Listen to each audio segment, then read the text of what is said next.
Hello दोस्तों, मैं विजय भारद्वाज। आप सभी लोगों का हमारे यूट्यूब चैनल में बहुत बहुत स्वागत है।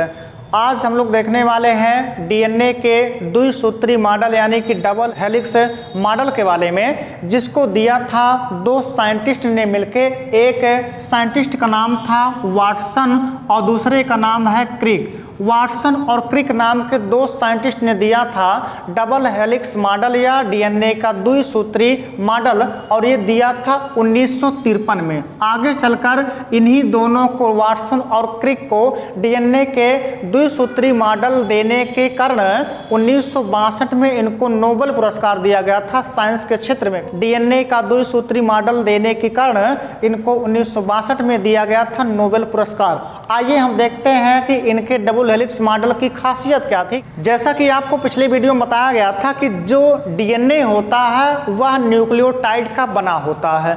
अब जो न्यूक्लियोटाइड था, आपको बताया गया था पिछले वीडियो में कि एक न्यूक्लियोटाइड 3 चीज़ों से मिलकर बना था, जिसमें सबसे पहला आपको बताया गया था कि इसमें क्या था, पेंटोस शर्करा था। क्या था? तो वह था पेंटोस शर्करा यानी कि पेंटोस शुगर था। दूसरा क्या था? दूसरा था फास्फेट बंध। दूसरा क्या था? फास्फेट बंध या फास्फेट बॉन्ड था। और तीसरा क्या था? नाइट्रोजनी क्षार। तीसरा क्या था? तीसरा था नाइट्रोजनी क्षार यानी कि नाइट्रोजनस बेस। नाइट्रोजनस बेस जो था, आपको बताया गया था कि 2 प्रकार का होता है डीएनए में। एक का नाम है प्यूरिन, एक प्यूरिन है और दूसरा है प्रिमिडीन। प्यूरिन के अंतर्गत 2 क्षार आते हैं। प्यूरिन के अंतर्गत भी 2 बेस आते हैं, जैसे कि एक होता है एडेनिन। एडेनिन को हम प्रदर्शित करते हैं ए से, और दूसरा जो क्षार है यह है ग्वानिन। ग्वानिन को प्रदर्शित करते हैं जी से। और प्रिमिडीन के अंतर्गत भी 2 बेस आते हैं। एक का नाम है थाइमिन। कौन है? तो यह है थाइमिन। थाइमिन को हम टी से प्रदर्शित करते हैं। अगला क्या है? अगला है साइटोसिन।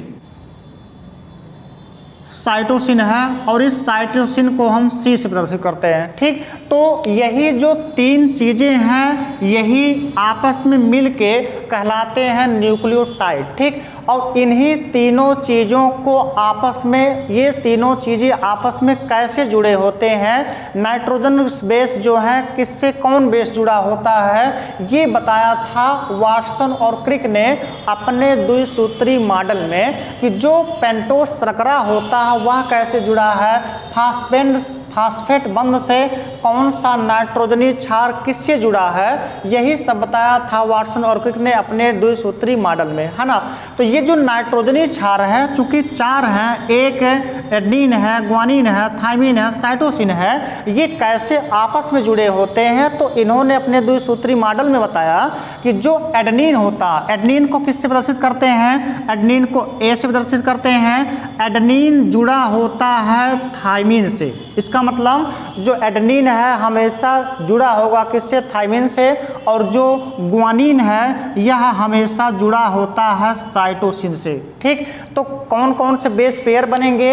ए से जुड़ेगा टी, इसका मतलब एडेनिन से थाइमिन जुड़ेगा, और ग्वानिन से जुड़ेगा साइटोसिन। और इनके जुड़ने में, जब एडेनिन से थाइमिन जुड़ता है तो उसके बीच में 2 हाइड्रोजन बंध बनते हैं, या आप कह सकते हैं कि 2 हाइड्रोजन बॉन्ड के द्वारा जुड़ा होता एडेनिन से थाइमिन। और जब ग्वानिन से साइटोसिन जुड़ता है तो वह जुड़ता है 3 हाइड्रोजन बंध से, या 3 हाइड्रोजन बॉन्ड से जुड़ता है। इसी चीज को बताया था वाटसन और क्रिक ने अपने द्विसूत्री मॉडल में कि कैसे आपस में जुड़े हैं। ठीक, तो ये कुछ द्विसूत्री मॉडल की संरचना है जैसे कि वाटसन और क्रिक ने दिया था, है ना।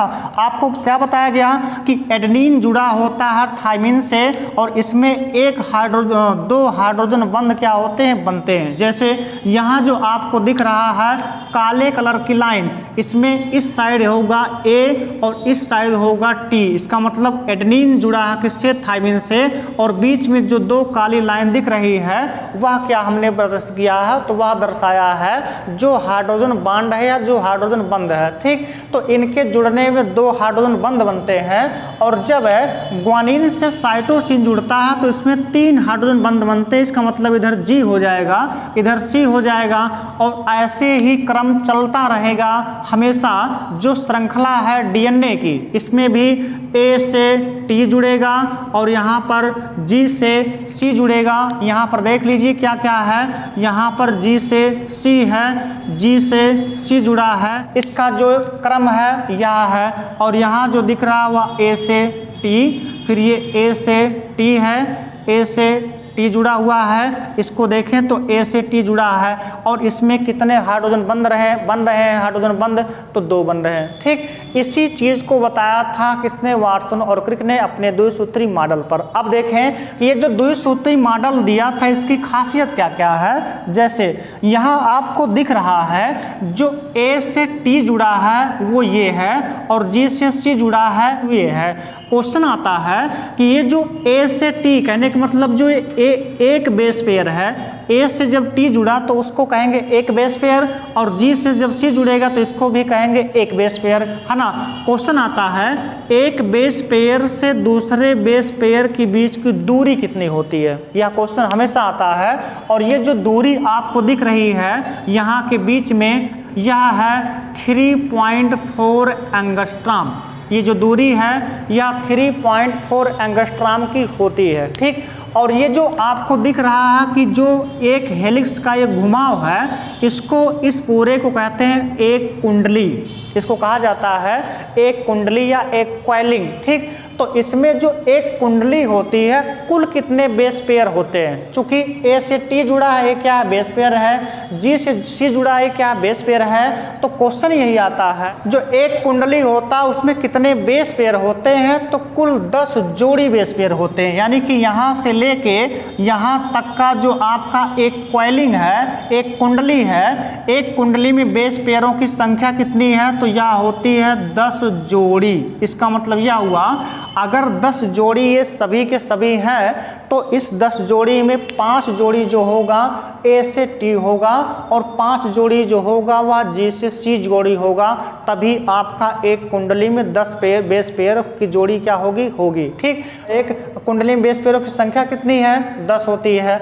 अगला क्वेश्चन आता है कि ये जो डीएनए हेलिक्स का व्यास है, व्यास आपको पता होगा, है ना। व्यास क्या है, तो जो इसकी अधिकतम दूरी है वही क्या कहलाती है, व्यास कहलाती है। और यहाँ पर जो डीएनए के हेलिक्स का व्यास होता है, यानी यहाँ से यहाँ तक की दूरी होती है, यह होता है 20 एंगस्ट्रॉम। इसका मतलब डीएनए हेलिक्स का जो व्यास होता है वह कितना होता, तो वह होता है 20 एंगस्ट्रॉम।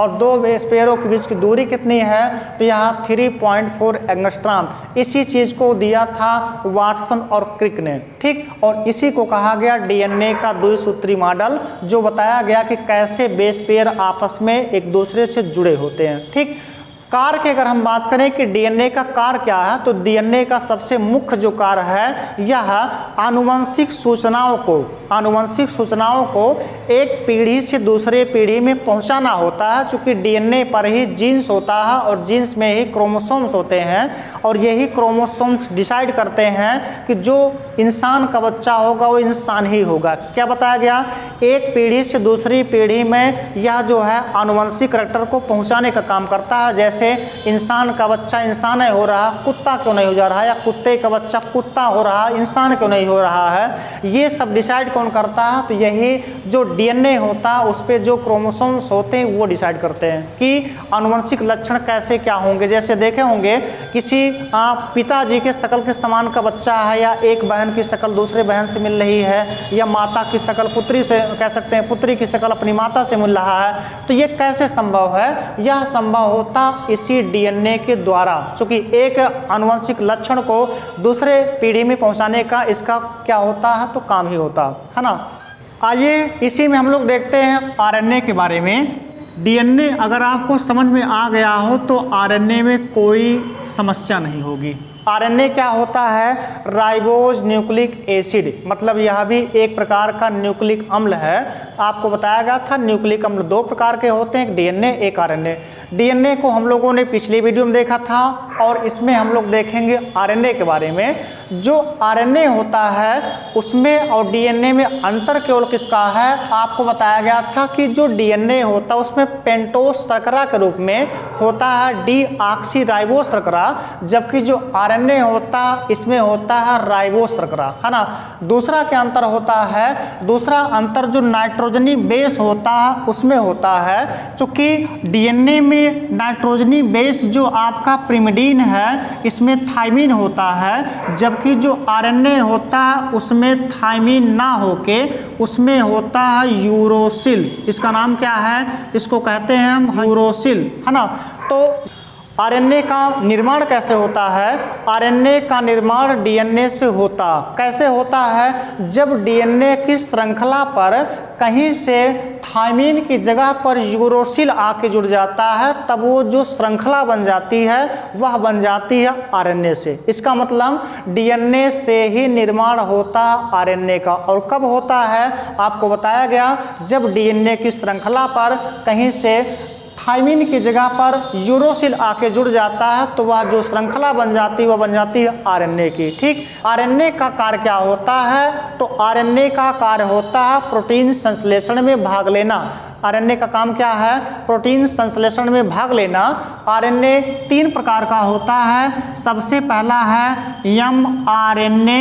एमआरएनए मतलब मैसेंजर आरएनए, और दूसरा है इसी में टीआरएनए। टीआरएनए का फुल फॉर्म होता है ट्रांसफर आरएनए, और एक है आरआरएनए।